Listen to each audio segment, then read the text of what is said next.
Assalamualaikum warahmatullahi wabarakatuh. Apa kabar pemirsa setia Hikayat Kalbu dimanapun Anda berada? Semoga senantiasa dalam lindungan Allah SWT. Hari ini kami akan membahas kisah lengkap Isra Mi'raj Nabi Muhammad SAW. Oleh karena itu, simak cerita selengkapnya agar tidak tersesat. Jangan lupa untuk menuliskan sholawat di kolom komentar agar kita senantiasa mendapat syafaat beliau kelak di hari kiamat. Amin, amin, Allahumma amin. Kisah ini berawal dari tahun kesedihan atau Amul Husni, yaitu masa paling berat dalam kehidupan Rasulullah SAW. Tahun ini terjadi sekitar tahun ke-10 kenabian, ketika beliau kehilangan dua orang yang sangat dicintainya dan yang selalu mendukung dakwahnya, yakni Sayyidah Khadijah dan Abu Talib.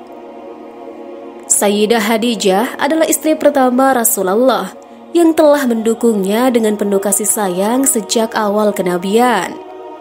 Ialah yang pertama kali beriman kepada dakwah Rasulullah, yang menenangkan hatinya saat beliau pertama kali menerima wahyu, dan yang mengorbankan seluruh hartanya untuk perjuangan umat Islam. Namun, setelah bertahun-tahun menghadapi boikot kaum Quraisy, kesehatan Sayyidah Khadijah semakin melemah, hingga akhirnya beliau wafat dalam keadaan penuh keimanan. Rasulullah SAW sangat terpukul dengan kepergian Khadijah. Beliau kehilangan istri yang menjadi sandaran hatinya, tempatnya berbagi segala suka dan duka. Tidak lama setelah wafatnya Khadijah, paman Rasulullah SAW, Abu Talib, juga meninggal dunia. Abu Talib adalah pelindung Rasulullah dari gangguan kejahatan kaum Quraisy. Meskipun tidak masuk Islam, ia sangat mencintai keponakannya dengan sepenuh hati dan selalu membela Rasulullah dari ancaman. Ketika Abu Talib wafat, Rasulullah SAW kehilangan perlindungan di Makkah. Kaum Quraisy mulai berani menyakiti beliau secara terang-terangan. Suatu hari ada seseorang yang bahkan berani menaburkan kotoran hewan ke kepala Rasulullah saat beliau sedang salat di Ka'bah. Dalam keadaan sedih dan terluka, beliau hanya bisa bersabar. Dalam keadaan kehilangan dua orang pendukungnya, Rasulullah mencoba mencari perlindungan di kota Taif. Namun, penduduk Taif justru menolak dakwahnya dengan kasar. Para pemuka Taif bukan hanya menolak, tetapi juga menghasut penduduk untuk mengusir Rasulullah. Saat Rasulullah berjalan di jalanan Taif, orang-orang mengejek, melempari beliau dengan batu, hingga kakinya berdarah. Dalam keadaan penuh luka dan kesedihan, beliau akhirnya berlindung di sebuah kebun. Di sanalah Rasulullah SAW mengucapkan doa yang sangat menyayat hati.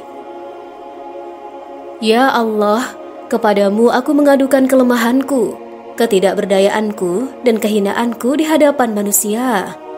Jika engkau tidak murka kepadaku, maka aku tidak peduli. Mendengar doa ini, Allah mengutus malaikat Jibril bersama malaikat penjaga gunung. Malaikat tersebut berkata kepada Rasulullah, "Jika engkau mau, aku bisa menghancurkan penduduk Taif dengan menimpakan gunung kepada mereka." Namun dengan penuh kasih sayang, Rasulullah SAW menjawab, "Jangan, aku berharap semoga dari keturunan mereka ada yang akan beriman kepada Allah." Begitulah kelembutan hati Rasulullah SAW. Meskipun telah disakiti, beliau tetap mendoakan kebaikan untuk mereka.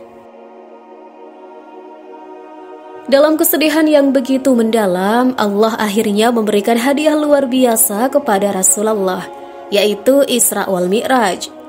Peristiwa ini terjadi pada malam hari, ketika Rasulullah diperjalankan dari Masjidil Haram di Makkah ke Masjidil Aqsa di Palestina atau Isra, lalu naik ke langit menuju Sidratul Muntaha atau Mi'raj.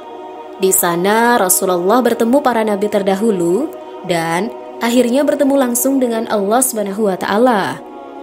Dalam peristiwa ini, Rasulullah menerima perintah salat 5 waktu sebagai kewajiban bagi umat Islam.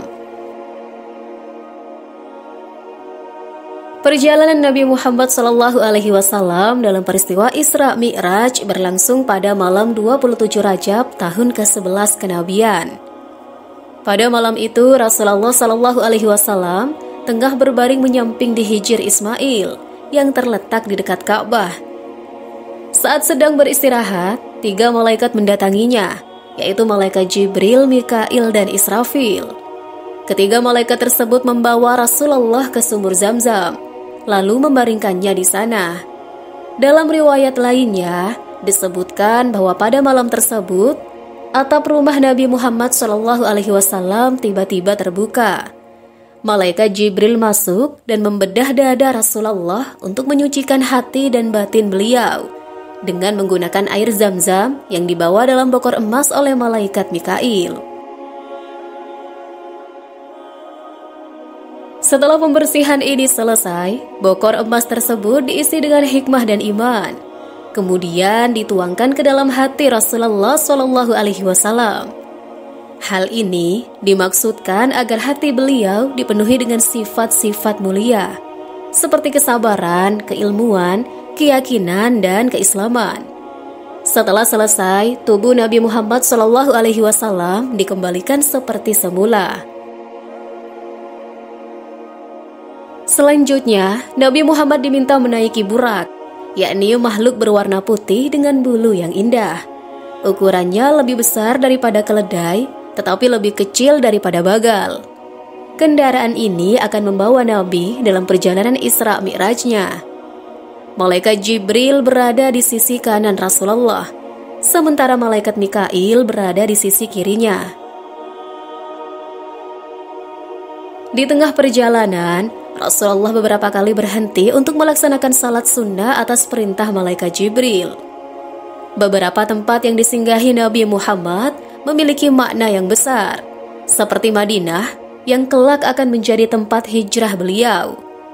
Pohon tempat Nabi Musa alaihissalam berteduh saat melarikan diri dari kejaran Fir'aun. Bukit Tursina, tempat Nabi Musa alaihissalam menerima wahyu. Dan Bethlehem, tempat kelahiran Nabi Isa alaihissalam. Tidak hanya itu, dalam perjalanan tersebut, Rasulullah juga diperlihatkan berbagai peristiwa yang menimbulkan pertanyaan. Setiap peristiwa yang dilihatnya mengandung pelajaran tentang perintah dan larangan Allah SWT, seperti kewajiban menunaikan zakat serta bahaya zina dan riba. Perjalanan itu akhirnya berhenti di Baitul Maqdis atau Palestina, melalui pintu gerbang Al-Yamani.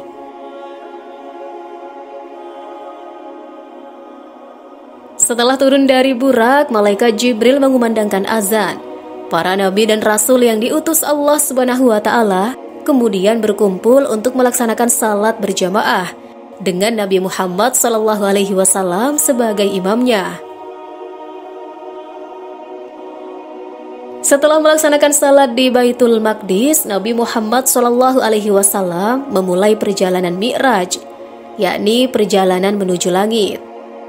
Pada tahap awal, Rasulullah diberikan pilihan minuman antara susu dan arak. Lalu beliau memilih susu, yang melambangkan fitrah agama Islam. Kemudian disiapkan sebuah tangga dari surga Firdaus yang biasa digunakan roh orang-orang beriman. Rasulullah bersama malaikat Jibril naik menuju pintu langit pertama, yang dikenal sebagai Babul Hafazah.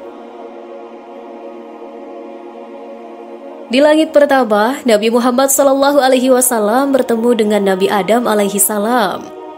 Dalam pertemuan tersebut, beliau melihat neraka di sisi kiri dan surga di sisi kanan Nabi Adam.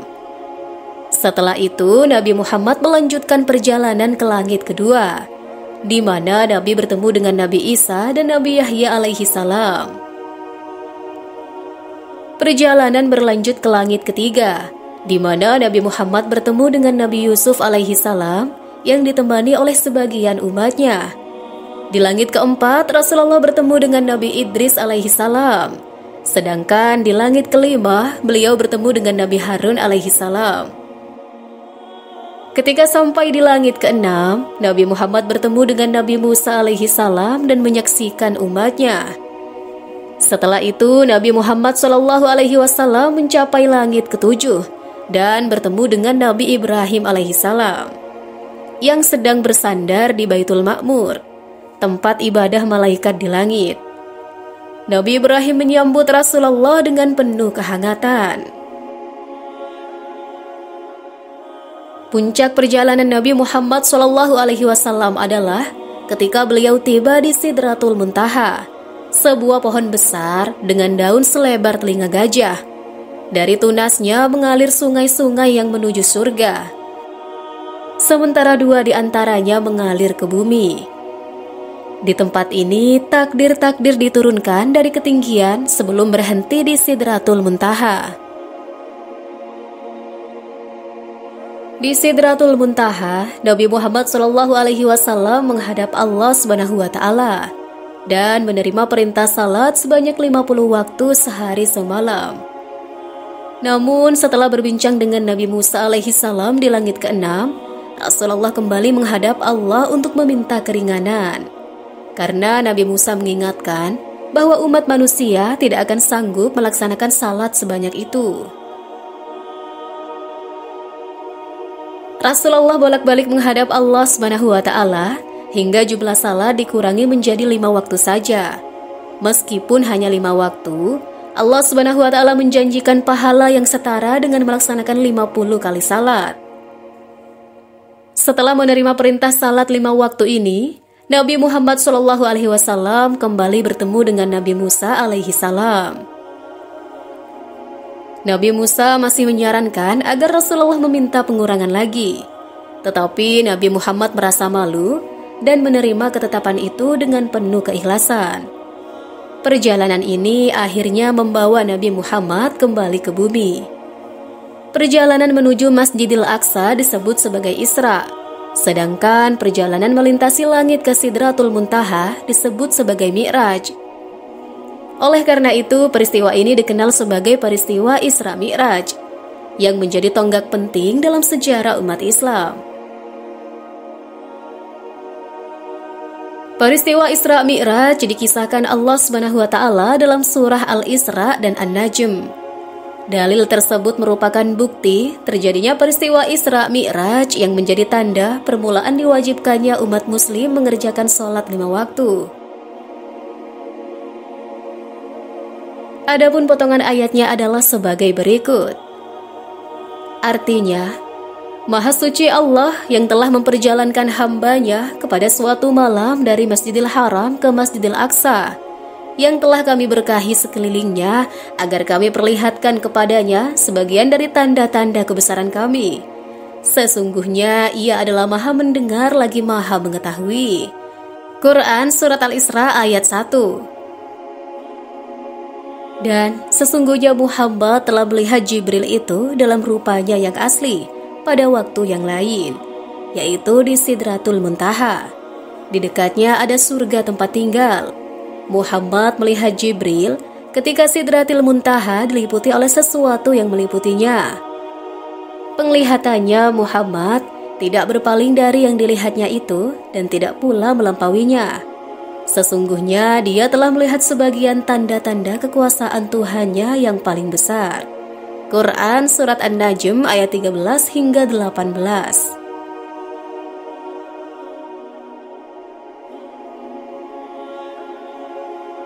Adapun hadis-hadis yang menerangkan peristiwa Isra Mi'raj adalah hadis-hadis yang mutawatir. Asy-Syaikh Al-Albani di dalam kitabnya Al-Isra wal Mi'raj menyebutkan bahwa ada 16 sahabat yang meriwayatkan peristiwa ini. Di antaranya adalah Anas bin Malik, Abu Dzar Al-Ghifari, Malik bin Sa'sa'ah, Ibnu Abbas, Jabir bin Abdullah, Abu Hurairah, Ubay bin Ka'ab, Buraidah Al-Aslami, Hufaizah bin Al-Yaman, Syaddad bin Aus, Suhaib, Abdurrahman bin Qurat, Ibnu Umar, Ibnu Mas'ud, Ali bin Abi Thalib, Umar bin Al-Khattab radhiyallahu anhu. Telah menceritakan kepada kami Anas bin Malik dari Malik bin Sa'sa'ah radhiyallahu anhuma, ia berkata, Nabi Shallallahu Alaihi Wasallam bersabda, ketika aku berada di sisi Baitullah antara tidur dan sadar, lalu beliau menyebutkan, yaitu ada seorang laki-laki di antara dua laki-laki yang datang kepadaku, pembawa baskom terbuat dari emas yang dipenuhi dengan hikmah dan iman. Lalu orang itu membelah badanku dari atas dada hingga bawah perut. Lalu dia mencuci perutku dengan air zam-zam, kemudian mengisinya dengan hikmah dan iman. Kemudian aku diberi seekor hewan tunggangan putih yang lebih kecil daripada bigal, namun lebih besar dibanding keledai bernama Al-Burak. Maka aku berangkat bersama Jibril alaihi salam hingga sampai di langit dunia. Lalu ditanyakan, siapakah ini? Jibril menjawab, Jibril. Ditanyakan lagi, siapa orang yang bersamamu? Jibril menjawab, Muhammad. Ditanyakan lagi, apakah dia telah diutus? Jibril menjawab, ya. Maka dikatakan, selamat datang, sebaik-baik orang yang telah datang telah tiba. Kemudian aku menemui Adam alaihi salam dan memberi salam kepadanya. Lalu dia berkata, selamat datang bagimu dari anak keturunan dan nabi. Kemudian kami naik ke langit kedua, lalu ditanyakan, siapakah ini? Jibril menjawab, Jibril. Ditanyakan lagi, siapa orang yang bersamamu? Jibril menjawab, Muhammad. Ditanyakan lagi, apakah dia telah diutus? Jibril menjawab, ya. Maka dikatakan, selamat datang baginya, dan ini sebaik-baiknya kedatangan orang yang datang. Lalu aku menemui Isa dan Yahya alaihi salam. Lalu keduanya berkata, selamat datang bagimu dari saudara dan nabi. Kemudian kami naik ke langit ketiga, lalu ditanyakan, siapakah ini? Jibril menjawab, Jibril. Ditanyakan lagi, siapa orang yang bersamamu? Jibril menjawab, Muhammad. Ditanyakan lagi, apakah dia telah diutus? Jibril menjawab, ya. Maka dikatakan, selamat datang baginya, dan ini sebaik-baiknya kedatangan orang yang datang. Lalu aku menemui Yusuf alaihi salam dan memberi salam kepadanya. Lalu dia berkata, selamat datang bagimu dari saudara dan nabi.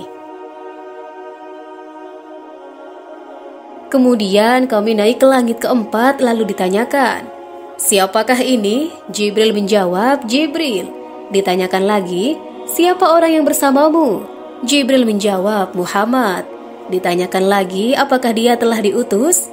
Jibril menjawab, ya. Maka dikatakan, selamat datang baginya, dan ini sebaik-baik kedatangan orang yang datang. Lalu aku menemui Idris alaihi salam dan memberi salam kepadanya. Lalu dia berkata, selamat datang bagimu dari saudara dan nabi. Kemudian kami naik ke langit kelima, lalu ditanyakan, siapakah ini? Jibril menjawab, Jibril. Ditanyakan lagi, siapa orang yang bersamamu? Jibril menjawab, Muhammad. Ditanyakan lagi, apakah dia telah diutus? Jibril menjawab, ya. Maka dikatakan, selamat datang baginya, dan ini sebaik-baiknya kedatangan orang yang datang. Lalu aku menemui Harun alaihi salam dan memberi salam kepadanya. Lalu dia berkata, selamat datang bagimu dari saudara dan nabi. Kemudian kami naik ke langit keenam, lalu ditanyakan, siapakah ini? Jibril menjawab, Jibril. Ditanyakan lagi, siapa orang yang bersamamu? Jibril menjawab, Muhammad. Ditanyakan lagi, apakah dia telah diutus? Jibril menjawab, ya. Maka dikatakan, selamat datang baginya, dan ini sebaik-baiknya kedatangan orang yang datang. Kemudian aku menemui Musa alaihi salam dan memberi salam kepadanya. Lalu dia berkata, selamat datang bagimu dari saudara dan nabi. Ketika aku sudah selesai menemuinya, tiba-tiba dia menangis. Lalu ditanyakan, mengapa kamu menangis? Musa menjawab, ya Rab, anak ini yang diutus setelah aku. Umatnya akan masuk surga dengan kedudukan lebih utama dibanding siapa yang masuk surga dari umatku. Kemudian kami naik ke langit ketujuh lalu ditanyakan, "Siapakah ini?" Jibril menjawab, "Jibril." Ditanyakan lagi, "Siapa orang yang bersamamu?" Jibril menjawab, "Muhammad." Ditanyakan lagi, "Apakah dia telah diutus?" Jibril menjawab, "Ya." Maka dikatakan, "Selamat datang baginya, dan ini sebaik-baiknya kedatangan orang yang datang." Kemudian aku menemui Ibrahim alaihi salam dan memberi salam kepadanya. Lalu dia berkata, "Selamat datang bagimu dari saudara dan nabi." Kemudian aku ditampakkan Al-Baitul Ma'mur. Aku bertanya kepada Jibril. Lalu dia menjawab, "Ini adalah Al-Baitul Ma'mur. Setiap hari ada 70.000 malaikat mendirikan salat di sana. Jika mereka keluar untuk pergi salat, tidak ada satupun dari mereka yang kembali."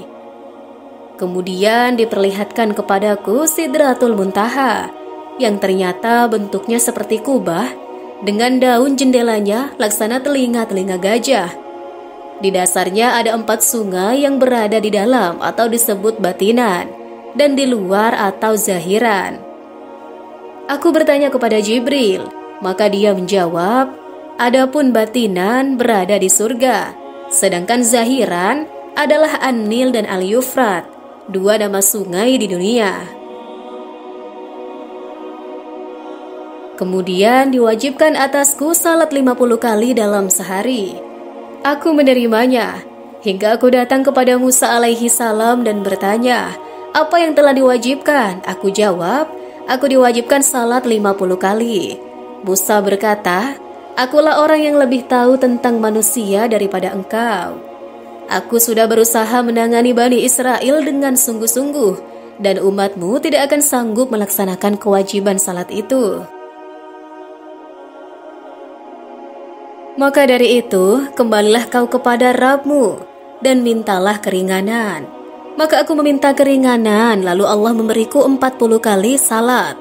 Lalu aku menerimanya, dan Musa kembali menasihati aku agar meminta keringanan lagi. Kemudian kejadian berulang seperti itu atau nasihat Musa, hingga dijadikan 30 kali.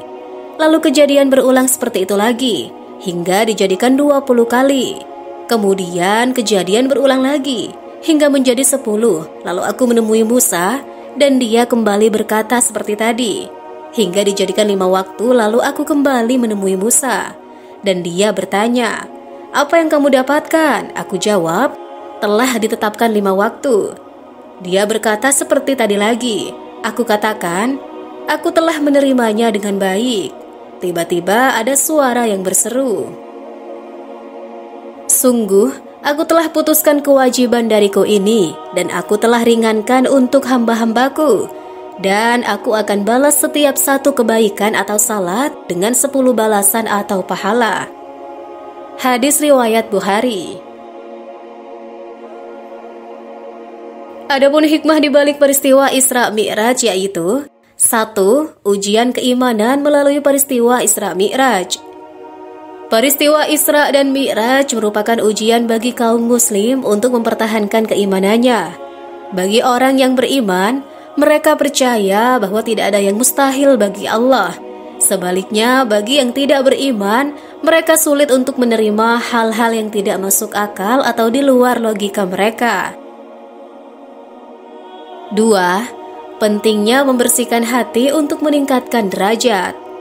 Dalam peristiwa Isra Mi'raj banyak hal yang disaksikan oleh Rasulullah SAW. Sebelum Nabi Muhammad SAW menerima perintah untuk salat, hatinya dibersihkan terlebih dahulu melalui peristiwa pembelahan dada dan pencucian dengan air Zam-Zam. Ini mengajarkan bahwa untuk meraih derajat yang lebih tinggi di sisi Allah, umat muslim harus membersihkan hatinya. Sebab dengan hati yang bersih, ilmu akan lebih mudah masuk dan memberi manfaat. Bahkan kata Imam Syafi'i, ilmu hanya akan dapat masuk dengan baik ke dalam diri kita, terutama sebagai mahasiswa atau akademisi, jika hati seseorang itu bersih. Jadi, meskipun metode yang diajarkan oleh dosen sangat baik, atau seseorang belajar dengan cara yang canggih dan menghafal banyak buku, Namun jika hati tidak bersih, ilmu tersebut tidak akan memberi manfaat yang nyata bagi kita. Bahkan keberkahannya bisa hilang. 3. Pencerahan tentang alam semesta dan ilmu pengetahuan. Peristiwa Isra dan Mi'raj membuka wawasan bahwa alam semesta ini jauh lebih besar daripada yang dipahami manusia pada masa itu. Pada waktu itu banyak orang yang percaya bahwa dunia ini datar dan bahwa matahari mengelilingi bumi. Mereka juga menganggap bahwa bumi adalah pusat dari segala kehidupan dan tidak ada alam semesta lain di luar itu.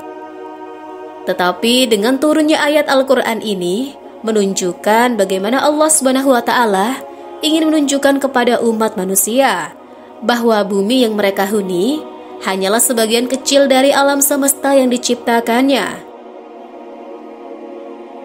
Melalui ayat-ayat yang terkait dengan peristiwa Isra Mi'raj, banyak ilmuwan muslim yang terdorong untuk mengembangkan penelitian dalam bidang ilmu astronomi, geografi, serta berbagai disiplin ilmu lainnya, termasuk yang berkaitan dengan teknologi penerbangan dan sebagainya. 4. Kesempurnaan ajaran Islam melalui Nabi Muhammad SAW.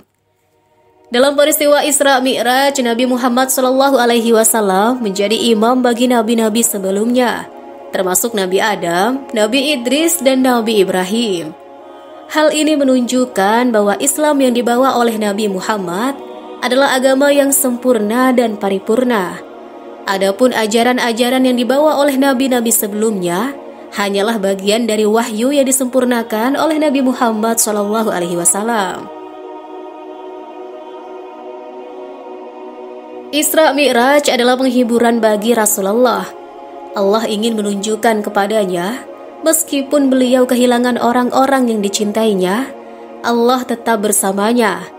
Perjalanan ini juga menjadi tanda bahwa perjuangan Rasulullah SAW akan terus berlanjut dan Islam akan berkembang hingga akhir zaman.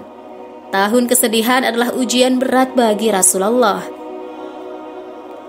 Beliau kehilangan orang-orang yang sangat beliau cintai, mengalami penolakan di kota Taif, dan semakin ditekan oleh kaum Quraisy. Namun di balik semua itu, Allah menguatkan hatinya dengan peristiwa Isra Mi'raj, yang menjadi titik balik dalam dakwah Islam. Dari kisah ini kita belajar bahwa kesedihan dan ujian bukanlah akhir dari segalanya. Selalu ada hikmah dan pertolongan Allah di balik setiap kesulitan. Rasulullah SAW tetap sabar, terus berdakwah, dan akhirnya Islam menyebar ke seluruh dunia. Sungguh sangat luar biasa perjuangan Rasulullah dalam menerima perintah salat. Ia harus bolak-balik menghadap Allah demi umatnya. Coba bayangkan, jika kita mengerjakan sholat sebanyak 50 waktu dalam sehari, apa yang akan terjadi pada diri kita? 5 waktu saja terasa begitu sulit, apalagi dengan 50 waktu. Sebagai umat Islam, seharusnya kita malu melihat perjuangan Rasulullah dalam menjemput salat. Semoga kita semua senantiasa menunaikan salat ibadah 5 waktu. Amin, amin, Allahumma amin. Wallahu a'lam bishawab. Wassalamualaikum warahmatullahi wabarakatuh.